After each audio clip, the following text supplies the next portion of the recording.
ফিলিস্তিনের দিকে তাকান। ইসরায়েল নামক একটি parasite. Israel is called the cancer of the Middle east.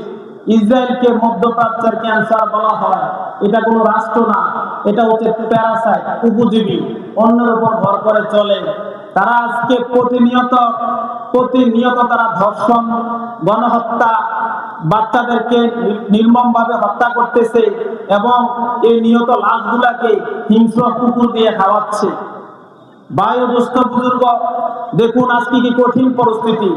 আপনি পার্শ্ববর্তী রাষ্ট্র ভারতের দিকে তাকান, যে আপনার যে গুজরাটের কসাই মোদি, যে কিনা একসময় নির্বিচারে মানুষ হত্যা করেছিল, একসময় বাংলাদেশকে জঙ্গিবাদের নামে বিভিন্ন আলেম ওলামাদেরকে টার্গেট করে রয়ের মাধ্যমে তারা দুনিয়া থেকে সরিয়ে দিয়েছে।